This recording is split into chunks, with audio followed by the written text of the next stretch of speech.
want to just highlight, lest we feel that we are uniquely plagued, that it is a global moment.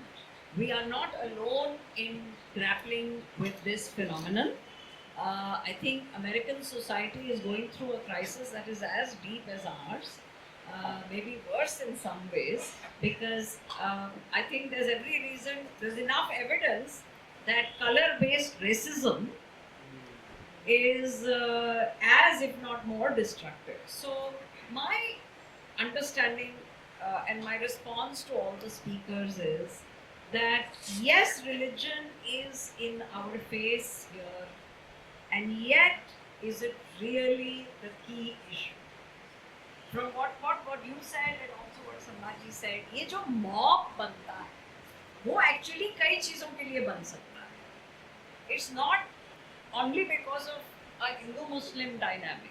So there is a bit of a danger in if we think that that's the only binary we have to deal with. इसलिए मुझे लगता है कि what Sambhaji said, no, that the only real binary is कि तुम core अपनी humanism को जिंदा रख पा रहे हो कि नहीं.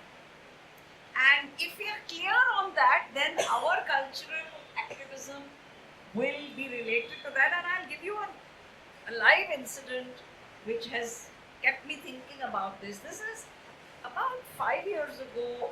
There was a terrible lynching in Bhilwara of a labourer, a Muslim Bengali, I think, labourer. And that was very close to where my friends of the Mazdoor Kisan Shakti Sangathan are located. I have a very old association from before the group was born. So I called Nikhil Dey, who, as you all know, is an activist of the Mazdoor Kisan Shakti Sangathan. तो मैंने तो एक condolence call की तरह किया क्योंकि I knew कि उनके बिल्कुल पिछवाड़े में हुआ है, तो how upset they must all B. And Nikhil said something very interesting. He said, you know, of course, people behave very badly. I mean, people who didn't actually do the lynching, but they were doing wah, wah, wah, wah. And generally, they had become a mob. But, he said, if you talk to the same people later, one to one, quietly, in their home or in the tea shop, they were a different person. Now, my point here is that if we look at the situation in very oversimplistic binary terms, we will miss the opportunities to touch that person in that at home and chai shop moment when he or she is not in the grip of that mob mentality.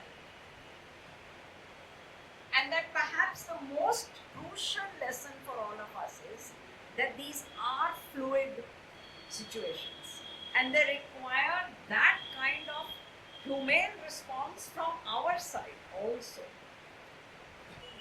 Because, I mean, look, I can only fall back on the Buddhists because they have put this most precisely. We are all many different selves arising. None of us is one self. And what this does, why Kunal's findings are so scary, is because there is a systematic, orchestrated effort to push a certain dimension of self into prominence and then keep it there.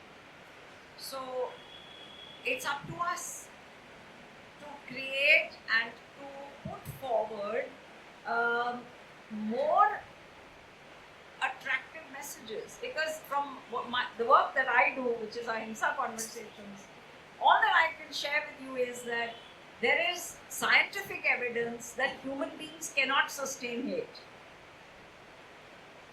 It's not psychologically sustainable. I know it looks very undefeatable in the moment, but actually it is not sustainable. And so I am flipping the whole thing and saying that actually the moment is right for us to offer the balm, the relief, the thanda pani, the shitalta. How is the big challenge?